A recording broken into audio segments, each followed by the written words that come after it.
Alrighty, we're rocking. Welcome everybody to Art Biz Secrets. I am Lauren Jane, and today we have Mr. Landon Porter here with us. He is a sales gorilla. All right, how are you doing today, Landon?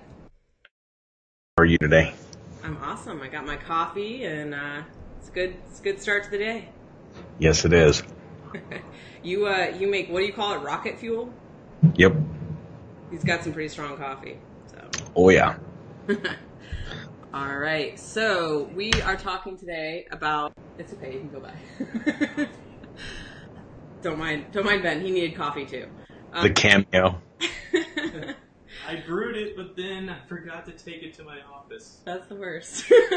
All right, so Landon, tell us a little bit about yourself. You have a group on Facebook. What's it about?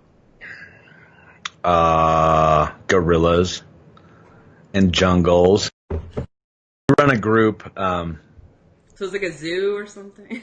Yeah, totally. It's a petting zoo, heavy petting zoo. Sorry. I'm a little ornery, especially early in the morning. I run a group that teaches people how to get clients without and or coming off like a salesperson. Teach marketing, sales, and engagement, and human relationships and stuff like that.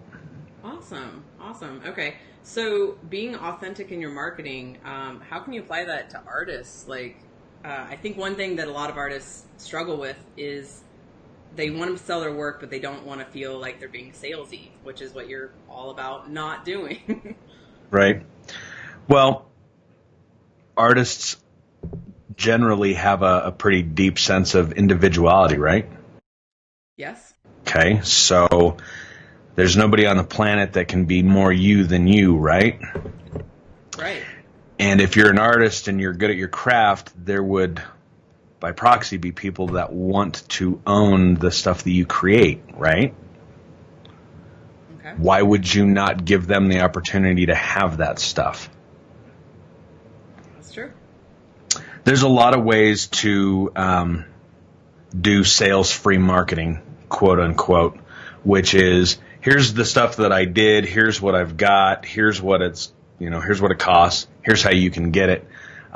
Where a lot of people have problems with that is they think they have a sales problem when in reality they've got a prospecting problem.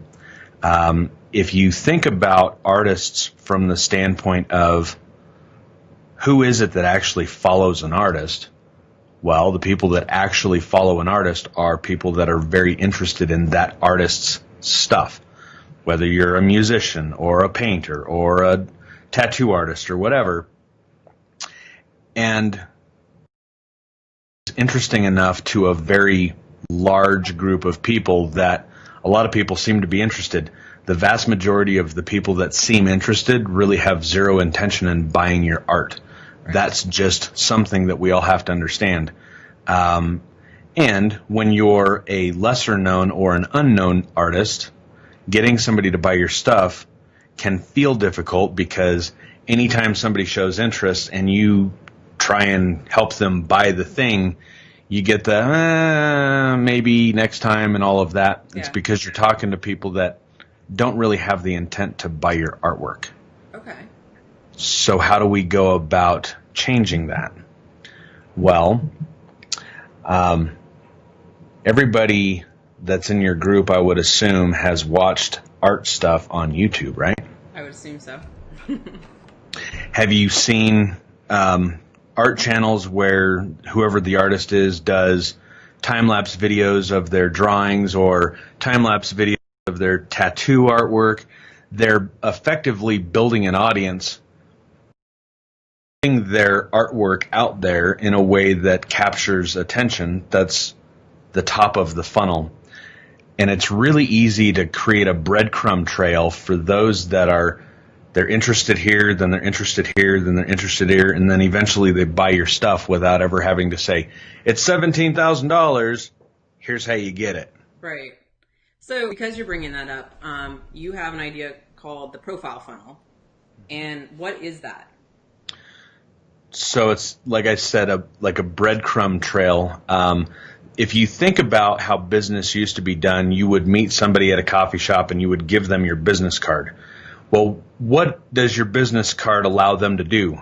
It allows them to further contact you, right? Right. We're all on Facebook. We're all on LinkedIn. We're all on YouTube. Some of us are on Instagram is what I meant to say. Some of us are on LinkedIn. And is essentially that. On your profile, you have the ability to put a big cover image, Yep. right? And then underneath your name on all of these platforms, you've got the ability to put what you do and a link to something. Right. So if somebody sees you on a forum or in a Facebook group and you're talking about a certain style of art, or maybe it's, post your painting day or whatever in a Facebook group, and somebody's like, wow, that's really cool. If they hover over your name, they can see that info, right? Right. What we're trying to create is a way for people to get more and more and more info on their own. So if they click your profile funnel, they see your cover photo in its entirety. Mm-hmm. And if you click on that cover photo, you have the ability to create a description. Right. Well, in that description, you can point them somewhere, whether that's your website with your portfolio or your body of work or whatever, and then your images, your profile picture image, you can actually, in the comments section on that profile picture, do the same thing. And then below your profile picture on Facebook specifically, you can put what you do and links to all of the cool places that you put your stuff up. If you have that profile funnel set up to where it's all pointing to where your work is at, that's a profile funnel. Right. Okay. That makes sense? That makes sense, yeah. So, for example, I didn't know who you were at one point, and my boyfriend Ben was getting to know you through your own business world. I kept hearing about this gorilla group. I was like, what is that? Finally went to your profile. I saw the cover photo. It has, I actually have the sticker here. It has the gorilla on it for guerrilla marketing. And it says click here. So the description that would normally tell you about the photo is the link to your group. So then you get into the group and you keep going further and further like you're saying. So the breadcrumb, it worked. Yep. So sales is an activity of identifying a potentially interested party and then a series of qualifiers, right? And in this day and age, to sell our artwork, my artwork is the information that I have about sales and marketing, right? If you think about all of it, we're all artists. The way that it works now is people on their own will go get what it is that they want, and they will go find what it is that they need. All we need to do is give them an easy path to find that info. And at every step, they're becoming more and more qualified. Like I said a minute ago, most people don't have a sales problem. They have a prospecting problem. Right. Because we think just because somebody's like, ooh, that's pretty, I like that painting, doesn't mean they're going to buy it. Doesn't mean that they should buy it.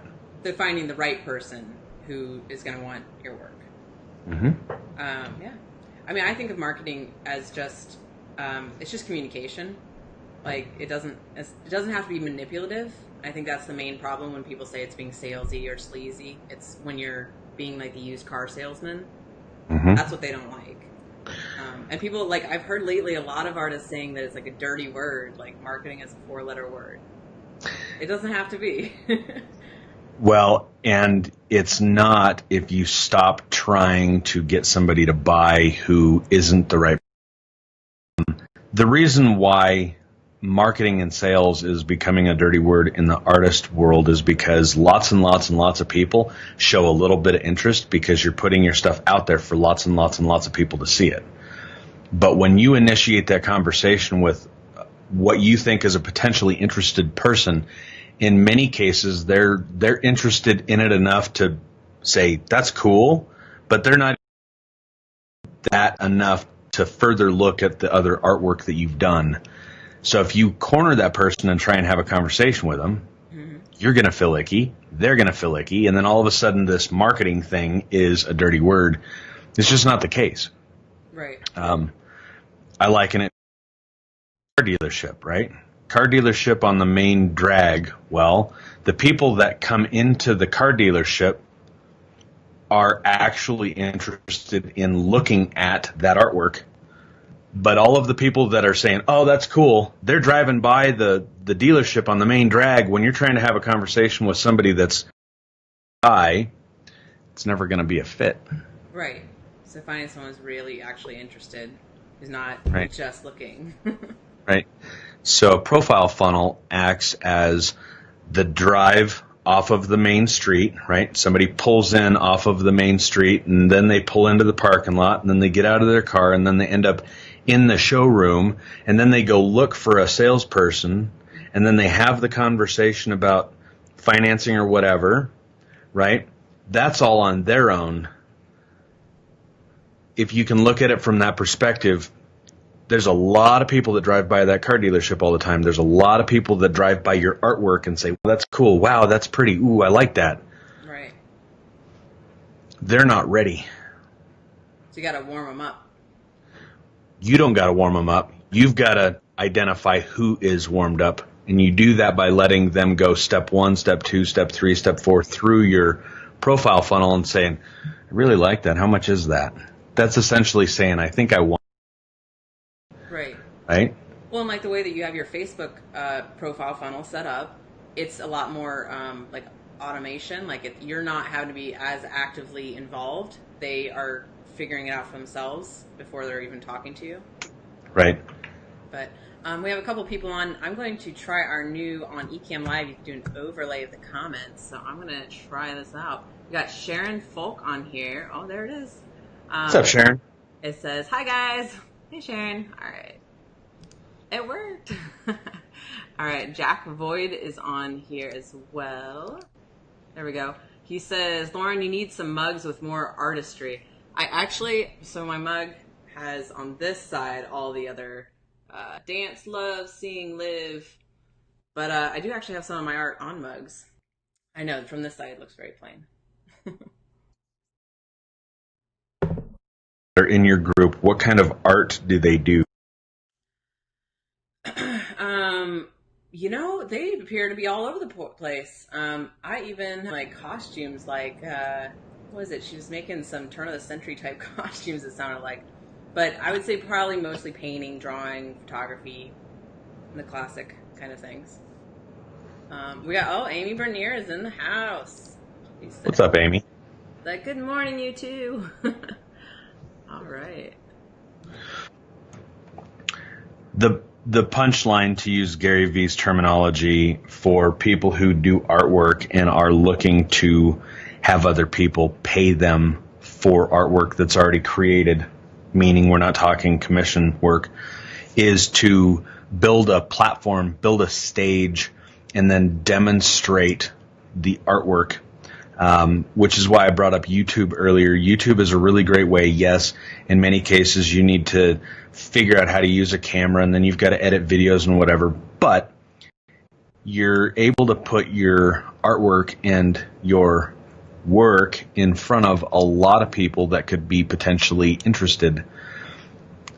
And that's kind of the deal. If you look at anything for sale, you need two things.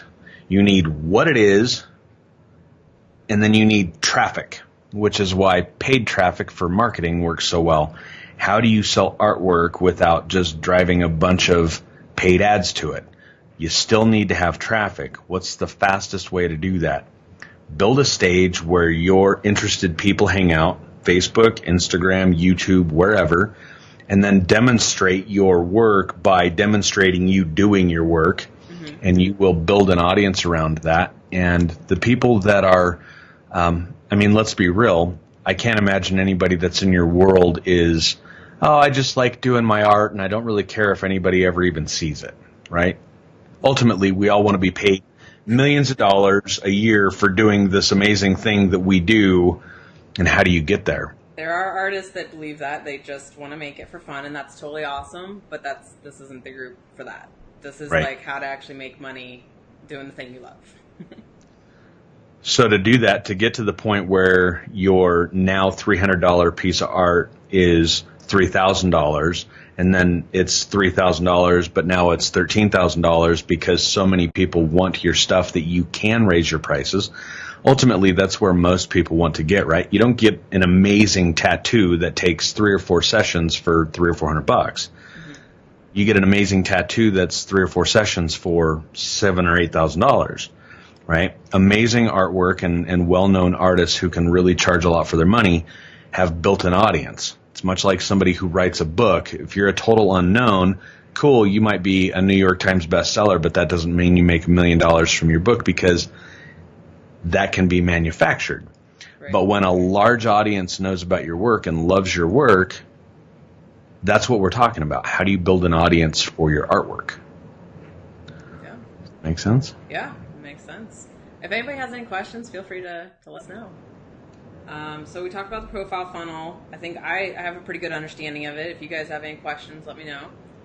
And why marketing isn't a dirty word.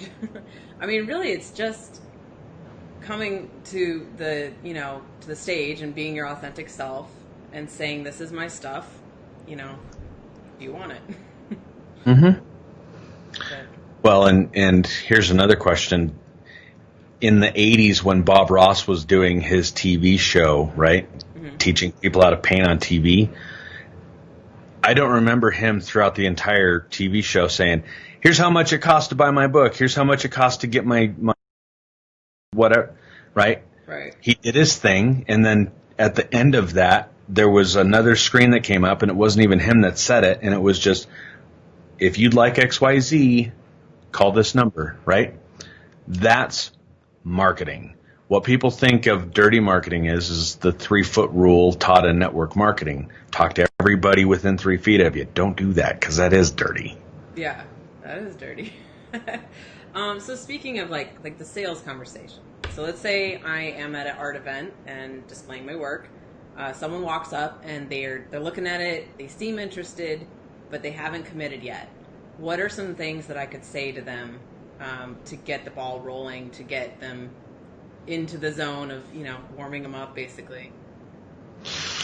Like they actually seem interested. They're not just looking. Do they know the price? Is the price posted? Well, should we say in the scenario it is or isn't? We can do both. All right. So the price is easily posted and clear to see. Okay. So they see the artwork. They like the artwork. They see the price. They're at a show where there's thousands of other pieces and probably a dozen or 2 dozen of them are all competing in their mind because they're only going to buy one roughly at that price. And that's probably the vast majority of people that are looking at your artwork. The way that I would do it would be to allow to make a decision. And I'm not going to try and talk them into anything. What I would start up a conversation with them just in general. Do you like this kind of artwork? If you bought this, where would it go? My style is so different than that. Basically, I feel like this is what it is. This is what I'm charging for it. And if you like it, great. And if you don't, go away. Right. That's my style and the feeling of me being like that in many cases makes somebody want the beyond their own interest in that piece of art. Does that make sense? I know what you're getting at. You have a term for that. Positive indifference, right? I don't give a shit if they... It works like crazy. It does. So a lot of you guys know I'm also a massage therapist, but I'm trying to phase that out. And as I'm trying to phase it out, I'm getting more and more people that are wanting it. And I'm like, no, like, okay, only if I charge this much. And I'm charging more than I normally would. And they're like, okay. So they're handing me money. I'm like, no, I don't want to do that anymore. Yep. And sometimes it works to your benefit.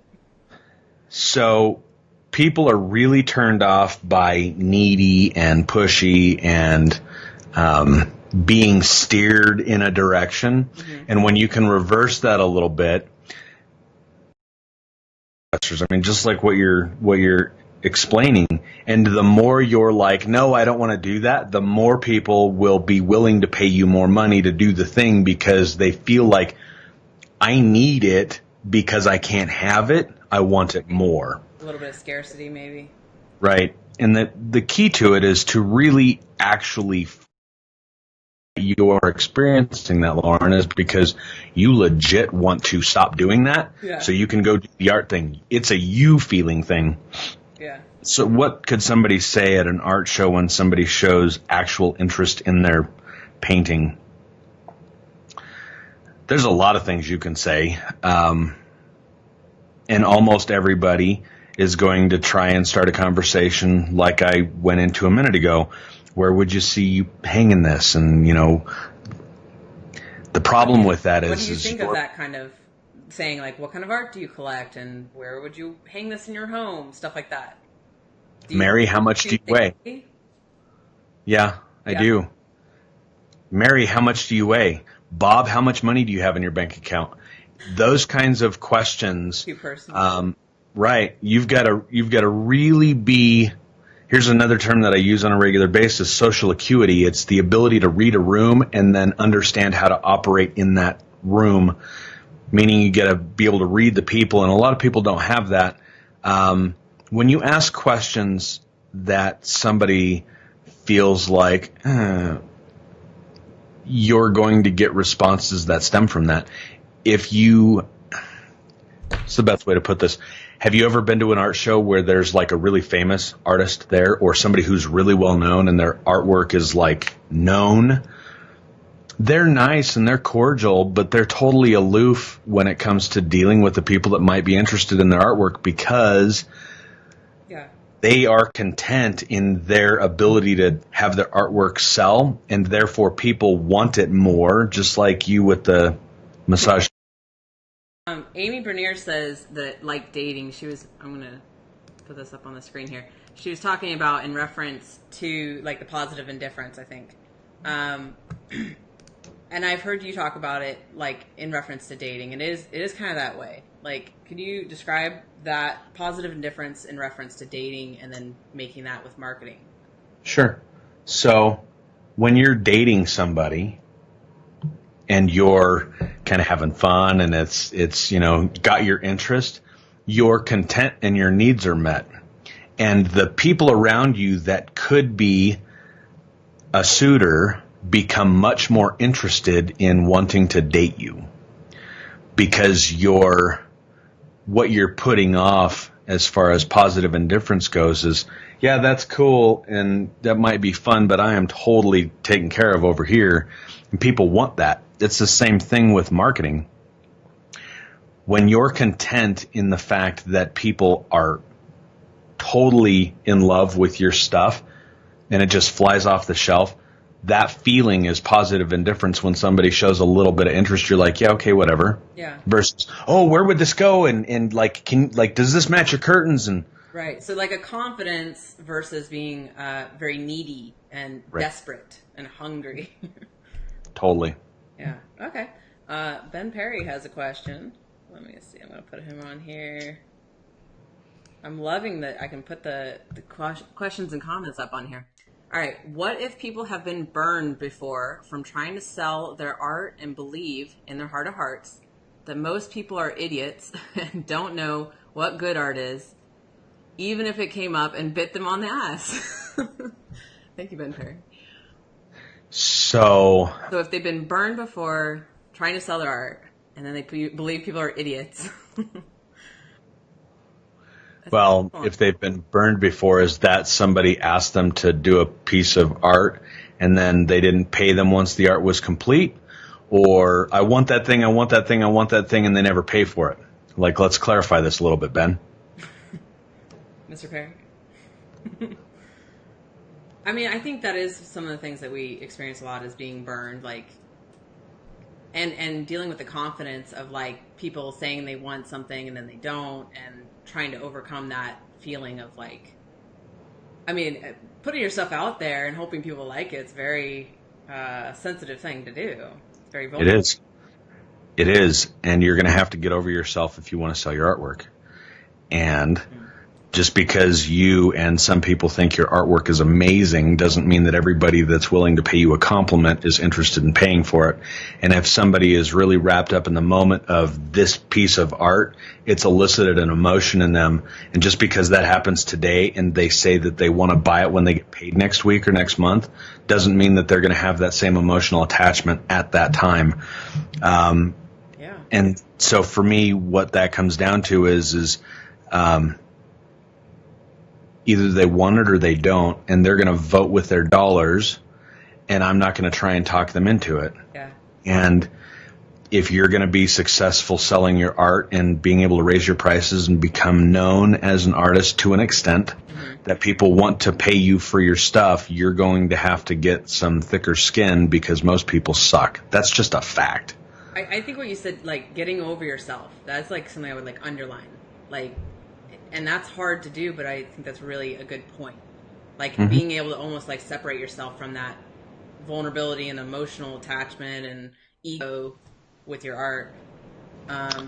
Amy Bernier says, people go on the defensive, and is it about being confident and having good boundaries?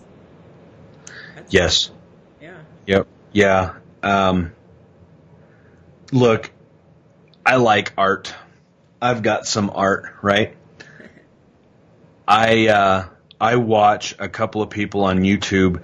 I watched one the other night. It was like a 9-minute clip of a guy drawing, like hand drawing with mechanical pencil, Gandalf, like a big thing.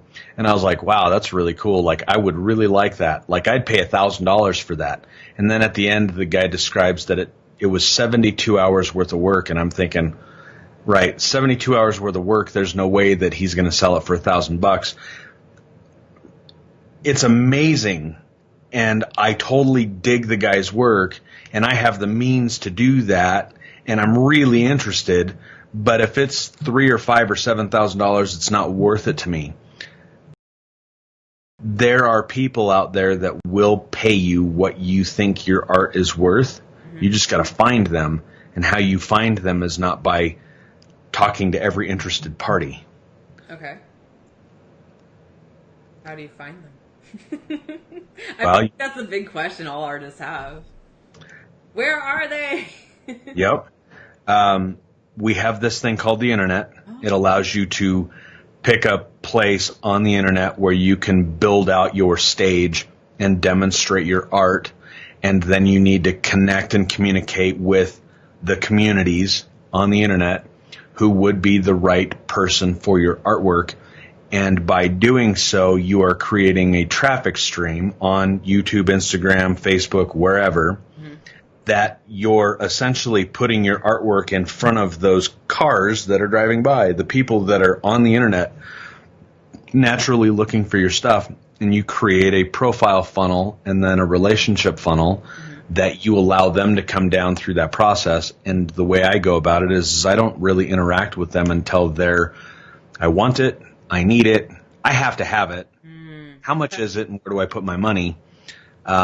Because everybody else, 98% of the people that are like, wow, that's really cool, have zero intent on paying you anything for that piece of art.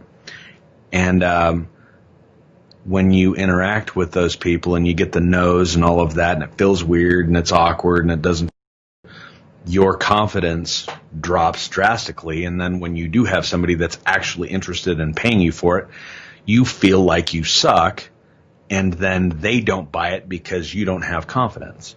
Right. Totally. Jack Boyd says, is part of the positive indifference include no haggling? So how do you feel about haggling? Like, I don't. Price, someone comes out and says, how about I give you this much? I don't negotiate and I don't haggle. You have to have a really good understanding of your market, your audience, and what they're willing to pay for said piece of art. If it's $700, it's $700. Yeah. Right? If it's a problem, I'll take a deposit and I'll give you 30 days to pay off the difference, but it's $700. That's how I feel about it. There are a lot of people that will negotiate and haggle and stuff. Screw that. I just don't. Worth the headache. because then I have seller's remorse when somebody gets me, damn it, right? But if your stuff's way overpriced to begin with, then maybe there's a reason that people aren't buying your stuff. Right. Well, so one experience I had, I was fresh out of college, and I had a piece that this person wanted to buy. I told them a higher price. Like, I think I probably would have taken $250 for it. I said $500 because I thought then they were going to come down and we were going to go back and forth. Well, instead, they just blew up at me and said, who are you to charge that much? And you just got out of school and you're nobody. And I mean, they went off on me. Which I'm just like, whoa, no, I was trying to play the haggling game. Like, I guess he doesn't know how to play that. And now I'm realizing some people, they don't play that game.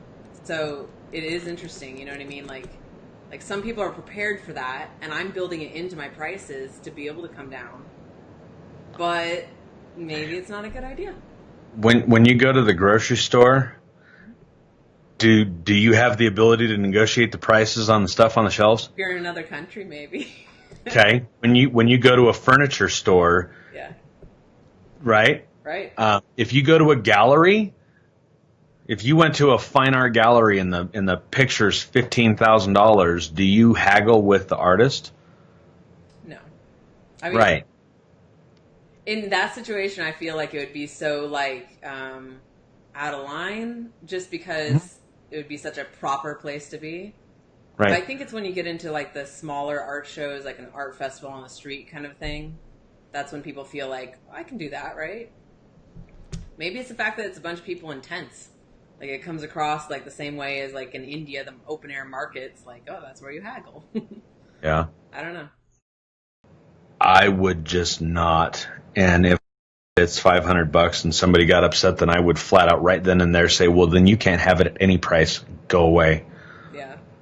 Right? Now, this is the difference between somebody that has an issue selling their stuff and somebody who doesn't. I'm not going to give discounts. I'm not going to haggle. I'm not going to do that stuff. Yeah. Now, I'm not an artist. If I don't sell my stuff, there are also where the desperation is, like, and then the neediness, and that's working against us. There are decisions that got us to that place in the first place, and all of those decisions and choices also lead to needing to do X. And when you need to do X, people can feel it. Mm-hmm. People can feel it. So Ben is saying, I disagree that it would be harder in a gallery. If they are asking $15K and I offer $12K, I think it's a smart business decision if I were the artist. Thoughts? I'm not gonna go that route, but I'm not an artist like that. If I was commissioning an art piece from somebody and we were discussing it and the art wasn't created yet and they said it was 15 grand and I said, how could we do this for 12? That's in my mind a different conversation. Yeah. I don't like the haggle thing because we're not selling stuff for 15 grand. We're selling stuff for $150, $500, $1,500. And when you do that with people, then you're attracting more. And if our goal is to get to the point where people are more than willing to pay us what we're asking for our art, having that mindset and doing that activity is one of the things that keeps us from getting there. When Bev Doolittle did her book in the early 90s, she didn't discount her art. She didn't negotiate her art. She didn't haggle her art. And she became one of the most sought after in that time period for her style of art. So you mentioned not discounting. Like, that's a big thing. So you say instead of discounting, what would you do? I don't discount. So there's nothing that I would do instead. Would you bundle things? Like, if somebody came to me at that art show and I had a piece for 15 and a piece for 3 and they said, I'll give you 16 for both of them, that's a different story. Okay. Right? Because they're getting more than one thing. They're making, now we're not haggling on the price of a thing. I'm selling more stuff and I'm not discounting anything. They're getting a better price for buying more. That's different. Okay. All right. That's an awesome point. Amy signing off. Thank you for popping on, Amy. She asked earlier, do people need to feel like they're connected to the artist, feel like they have a relationship? I mean, okay, so I personally think you definitely do have to have a connection to the artist and a relationship. However, I was just talking to someone recently that was saying certain galleries don't want you to know the artist because sometimes we're a little weird and we maybe don't sell ourselves so well. That wasn't said, it was implied. Like, what do you think about that? Like, I think we should be telling our story and explaining why we made the piece and creating connections. What do you think? Yes. I think until you are known, the fastest and easiest way to build a base of clientele is by demonstrating who you are, right? Be your weird ass self and own that and build relationships. Now, there are people that are going to come through your world that don't care to know you, but they have to have that piece of art and like they don't care. Right. And by making them go through a process where they build a relationship with you hinders that because they're ready to buy the thing right now.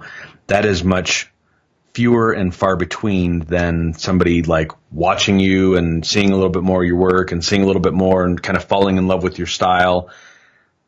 They're the ones that are eventually going to be your base of customers.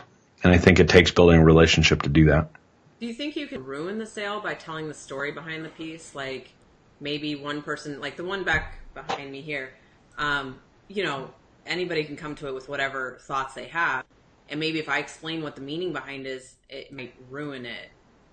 I mean, is it worth just taking the chance? It depends, and that's going to come down to what you value with your art. I watched a thing with Marilyn Manson the other day where he was talking about people can come to whatever conclusion about what his song means, and that's kind of the point. He's not going to tell them what it is. It is a piece of art in and of itself, and you as the listener or the viewer get to decide what it means. Mm-hmm. I think for most people that holds more value than being told that piece of art means XYZ, because now it's the story of that piece of art. You own that story. I don't. Right? Yeah, I feel like that's such a difficult thing because sometimes a story can sell someone. I know some of my art here, I didn't ever tell Ben the meaning, and I finally told him, and he's like, oh, now I like it. He didn't like it before. Now he sees the other layers of the meaning behind it. So now we're talking about two different things. Oh. Somebody's bought into the artist or somebody's bought into the art. Okay. Does that make sense? If you're bought into the piece of art, you don't need the story of the artist to buy the piece of art. If you're bought into the artist, that gives the piece of art more value. Yeah. You build an audience based on you. You're selling you, and the art is a piece in time of you that they get to have forever after. It's a much easier way to sell something when somebody is bought into the artist and then they get to own a piece of art from the artist, but you have to build that relationship, and that takes a little bit of time, and you have to be on stage demonstrating your story for people to latch onto that, become interested in it, and then want to own a piece of that story. All right. And ultimately that's going to be the fastest way for their art is by selling the story of themselves and their art. Just looking through the comments here. Ben earlier said, to clarify, would mindset affect an artist's sales and amount they get paid? Yeah. I mean, I think it's all about mindset. It's all mindset. Yeah. All right. Did you have anything else to say on that? Well, I mean, what is the difference between your art and any famous artist? Like, what is ultimately the difference? Provided the quality and the ability is roughly at the same level, what is the difference? Art's $1.5 million for a piece, and yours is $150. What is the difference if you're abilities are roughly the same and the art is essentially the same quality. What is the difference? I'm sorry, I was reading the comments, I'll be honest. Sure, no worries. The difference is being known and sought after or not. Mm-hmm. And it's really hard to build being known and being sought after if you've got a shitty mindset. I mean, it's all mindset. That's so true. That's what's wrong with it. So true. Do you think an artist should be on Instagram if they want to have a competitive edge in marketing? Is your audience, are the people that want to buy your stuff, is that where they hang out, is Instagram? I think it's worth looking into. Okay. Why would you not put your stuff on LinkedIn? Yeah. I mean, I'm considering it. I always think of LinkedIn as very businessy. It's very like a resume to try to get a job. That's where I'm going with this. It's all in the context of the platform, right? Mm-hmm. If you sell artwork and you leverage platforms that give you the ability to demonstrate that and have a stage and the context is correct for the platform and your people are there, then build a stage. And it doesn't matter if it's Instagram or Facebook. You pick a platform and you make it work or prove that it can't, and then you do another platform. Instagram is really good for demonstrating your artwork. Mm-hmm. It's not necessarily the best place to sell it. It is the best place or one of the best places to demonstrate it, but then you need to have a profile funnel where they can find and take another action. Yeah, definitely. I think we basically went over this, but it says, what do you say to people who believe that people buy the artist, not necessarily the art? I think you kind of covered that. I don't know if there's any more to say. You got to take the time to build that relationship with your audience. So into you, the artist, and then they want to own a piece of the artist's story. Yeah.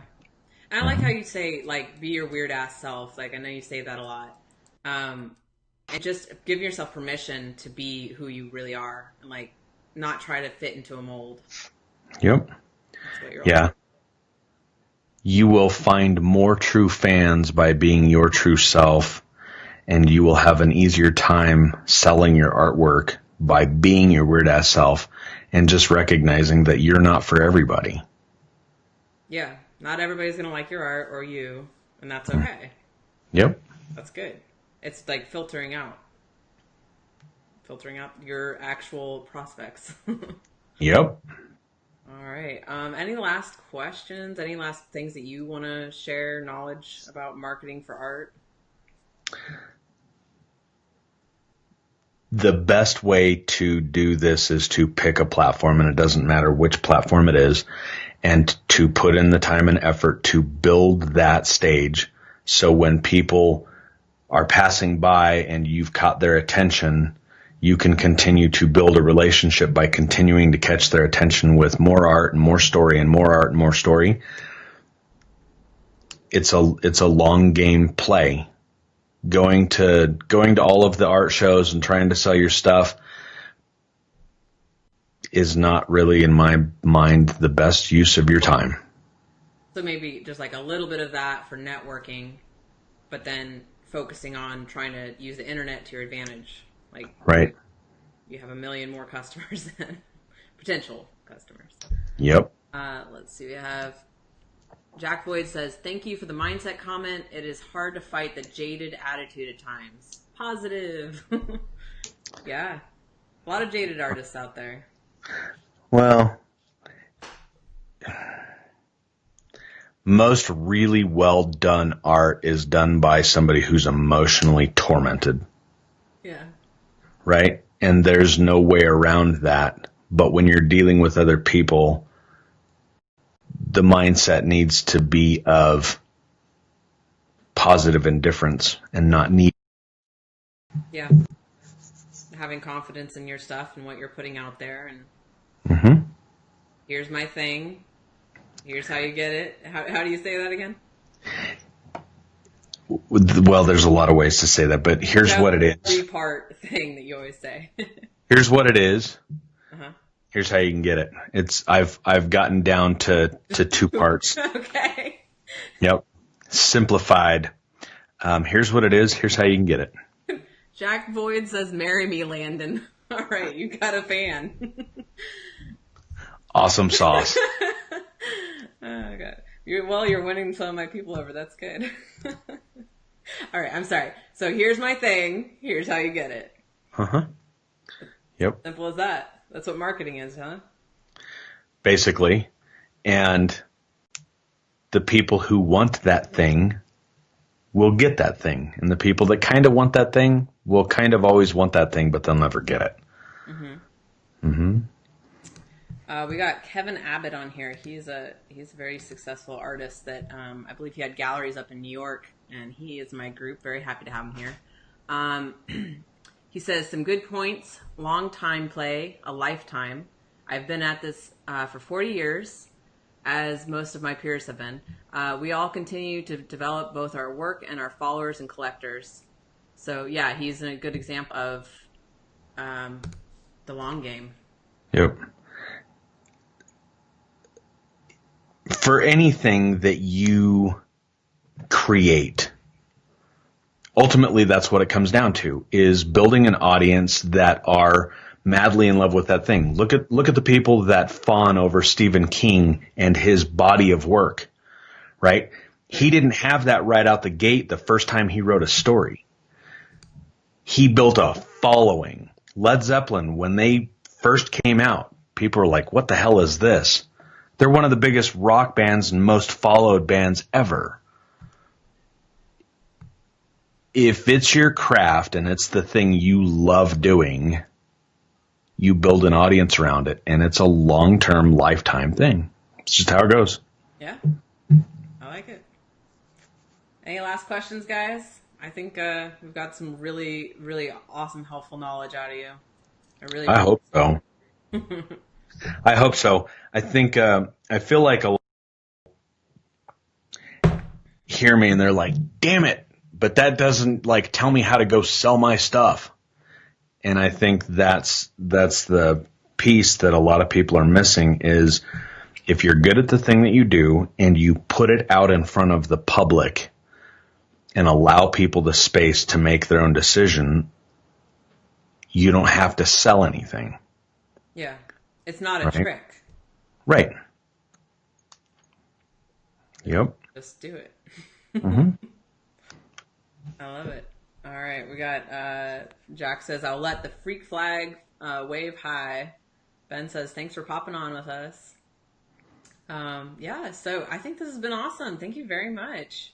You are most welcome. And if people want to find more information about sales and being a sales gorilla, how do they do that? Search Facebook for Getting Clients Without Being Salesy and join our group. Okay. And understand, I've planted my freak flag firmly and I let it fly, and I'm not for everybody, but that's where you find me. All right. It's an awesome group, and we really appreciate your time. Thank you so much. And You're most welcome. Everybody, you have a great day, and talk to you later. Peace out, Cub Scouts. I'll let you. This is his classic saying. Say it again. Peace out, Cub Scouts.